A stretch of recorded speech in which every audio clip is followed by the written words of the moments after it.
If you're feeling anxious about the Texans' search for an offensive coordinator where it feels like they're swiping through Tinder more so than they've interviewed 8 candidates so far. And it looks at this point that they're going to end up going with somebody that doesn't have as much experience as what I had hoped for. That's cool, but it does throw us off into the unknown, the great unknown. Only one of these candidates has extensive offensive coordinator experience. We'll get to him. There is one announced name that just entered the mix that I'm excited about, but it can be overwhelming with 8 candidates. So I'm going to take you through them relatively rapidly and get a look at their faces and what their offenses have looked like. And hopefully sometime this week we'll have an answer. Thanks to BetUS for sponsoring the video, as they've sponsored so many videos during this 2024 season. Right now at BetUS, you can get a 150% sign-up bonus when you use the offer code YouTube150. 125% deposits on your second and third deposits. They've got fast payouts. You can get a personal account manager. It's a good time over at BetUS. Use that offer code YouTube150 for a 150% sign-up bonus. Let's go through these chronologically for the most part. I've lost track. This is my general sense for the chronology of all this. Jerrod Johnson, most Texans fans know Jerrod Johnson either because he was a quarterback with the Aggies or from back in his high school days at Humble. He's had a relationship with C.J. Stroud since the Elite 11 camp back when C.J. was still in high school. And he's been C.J.'s quarterback's coach for the last 2 years. I think there's been a tendency to think, oh, well, Jerrod's coaching experience in the NFL has been mostly with the Vikings and the Texans, so it's going to be a QBX Shanahan style system.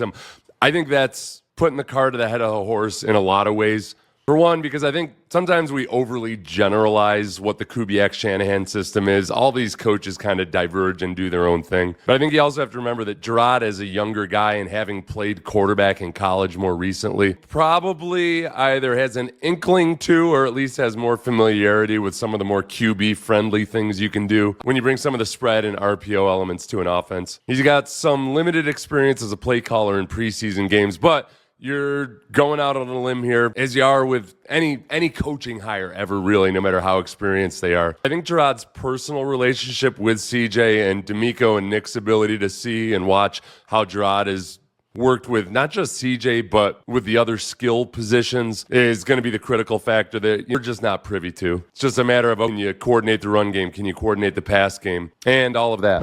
Next candidate, Jeff Nixon. Familiar to some Texans because he was the co-offensive coordinator at Baylor for a few years. He was also the offensive coordinator in Carolina under Matt Rule when things weren't going so hot.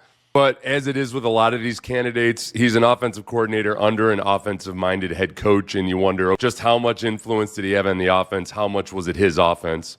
But he was the actual play caller in Carolina for a chunk of time. His most successful work was this past season in Syracuse, where the quarterback led the nation in passing. They weren't all that great a running team, but they used the running back heavily in the pass game. So I like the latter part of that. A little bit concerned about the former, but also with somebody whose most successful outing has been in college. I'm not going to hold his stay at Carolina against him too much. He's working with Cam Newton in the last year of his career, which is, of course, a very different scenario than working with a young C.J. Stroud. Thad Lewis, you could draw some similarities to Thad and Jerrod Johnson in that they were both college quarterbacks. They both had stints in the NFL. And Thad also hasn't been a coordinator before. He was the quarterback's coach last year in Tampa, where Baker Mayfield had a hell of a season. Interesting little tidbit about Thad Lewis was that he was on the Texans roster for a short spell, never played in the games, played for 7 different NFL teams. I have a soft spot in my heart for backup quarterbacks because I do feel, on average, they've usually had exposure to more different schemes than your average starting quarterback because they bounce from place to place. So I like that they've got that diversity of experiences. He went to Duke, so he's definitely no dummy. I'm going to try not to hold Daniel Jones against him. But as of right now, it doesn't seem like Thad Lewis is one of the front runners. I'm going to be honest with you. I don't know who the hell the front runner is. Next up's an interesting one, Bill Lazor, because Bill Lazor's been working with CJ for the last 2 years as well as a senior offensive assistant. And of all the candidates that they've interviewed so far, he's got by far the most experience as a NFL offensive coordinator and play caller. He's been in 3 different spots. He's been in Miami, Cincinnati, and Chicago. And he was the offensive coordinator for 1.5 to 2 seasons seasons in all those places. One thing about Bill that's interesting is that he has operated in some spread schemes. In Miami, they were running more of a spread offense than was typical at the time in the NFL. I think when it comes to the RPO game, the quick game, giving CJ options early in the down, I think that Bill might be more adept at that than Bobby Slowik was. I think Bill, look, I know personally because I was a teammate of his at Cornell. He's wicked smart, and that's why he's gotten as many opportunities as he has. And I think his stints as offensive coordinator are almost a cautionary tale to some guys like the next guy we're going to talk about being selective in which opportunities you take. Joe Philbin and Matt Nagy were offensive-minded coaches who were overseeing Lazor as an offensive coordinator. I think just as it was with Jerrod Johnson, a lot of the evaluation for Bill Lazor is just going to come from D'Amico and Nick having seen the way these guys worked with C.J. Stroud over the last couple years. And I know the natural question with either Jerrod or Bill is, hey, they were on the staff and that offense wasn't performing well last year. I think part of being a good assistant coach sometimes is biting your tongue and making recommendations, but the offensive coordinator, the guy above you, is going to make the decisions he makes. So you gotta be a good soldier. Now, after Bobby Slowik's gone and those two guys sit down with both Nick and D'Amico, and maybe diplomatically, without criticizing or looking like you're sniping Bobby Slowik too much, you just kind of put your perspective on how you might have done things. So the cautionary tale that I talked about with Bill Lazor, that leads us to Nick Caley, who I think some people would say seems like the favorite. And I think part of that is because he's turned down opportunities to be an offensive coordinator before. So he's got that scent of a wanted man. You know, like when a woman walks into a bar and she sees a guy surrounded by good-looking women, and it's like, oh, hey, so who are the good-looking women? It's a new regime there, but he turned down the Jets, presumably because he didn't think that was a good opportunity. He reportedly, according to Albert Breer, was offered almost $3 million a year to be the offensive coordinator last year in New England, and he turned that down as well. He spent 7-8 years in New England as mostly a tight ends coach. Coached the fullbacks 1 year. And then he went off to the Rams. He was a tight ends coach 2 years ago. Last year, he was the offensive coordinator, but Sean McVay was still the play caller. I do like that he's got experience in both worlds. Look, Sean McVay is on the Kubiak-Shanahan tree, but they do run things a lot differently there now than Sean McVay did originally, and certainly than how Kyle Shanahan operates now. And I do like that as a tight ends coach, he would have been involved heavily in both the run and the pass game.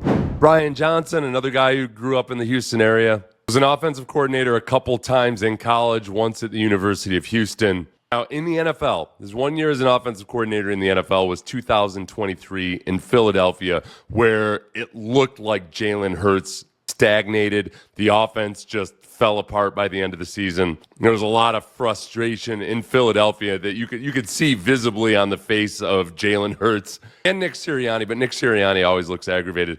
That's the big question I know people had both in 2023 and now is how much of that offense was actually Brian Johnson's offense versus Nick Sirianni being heavy-handed in his approach, and we just don't know. Now, he was the pass game coordinator last year for the Commanders, and that went a whole hell of a lot better, obviously, as one of the top offenses in the league. I think the appealing thing about Brian Johnson, if you get some version of what they were doing in Washington last year, was that Jaden Daniels had options.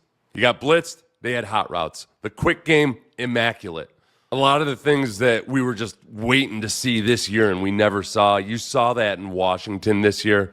So I'm very intrigued by how the interview may have gone with Brian Johnson and perhaps how he described the difference in experiences between Philadelphia and Washington.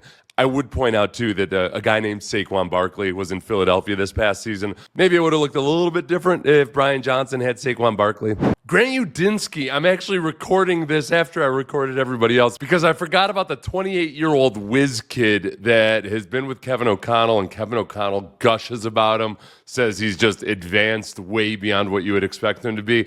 The Seahawks have interviewed him twice for the offensive coordinator job. Several teams have interviewed him. This kid's either got to be like freaking Einstein of the gridiron, or these teams are all just intrigued by him and want to get a look-see. You gotta know your crap if you're gonna stand up in a room full of men and tell them how to run the offense. So I'm intrigued. It would be a ballsy hire if the Texans hired this kid.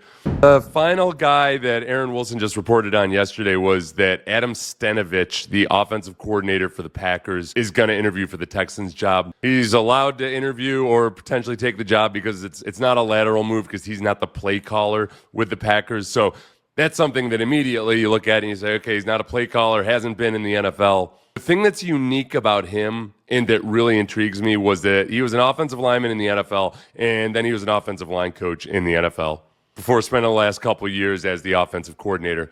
And this is something I, amongst many others, have always wondered or clamored for is, man, why aren't more offensive line coaches offensive coordinators? Because it seems like so many of these whiz kid whiteboard warrior offensive coordinators, they know the pass game up and down, back and forth when it comes to the routes and when it comes to the quarterbacks, but they don't necessarily genuinely understand offensive line play in both pass protection, but then essentially in the run game. So I'm very intrigued by that. I do think that offensive line last year was not limited just by physical talent or natural ability. It just never seemed like all that well coached or cohesive a unit. There were fundamentals of offensive line play that weren't being executed. There you go. All 8. I hope the Texans have an answer next week. But until then, we wait. If you made it this far, please like, subscribe, tell a friend, share it. And everybody have an awesome week. I'm going to be in New Orleans for Radio Row. So stay tuned. I'll have updates and possible bail requests from New Orleans.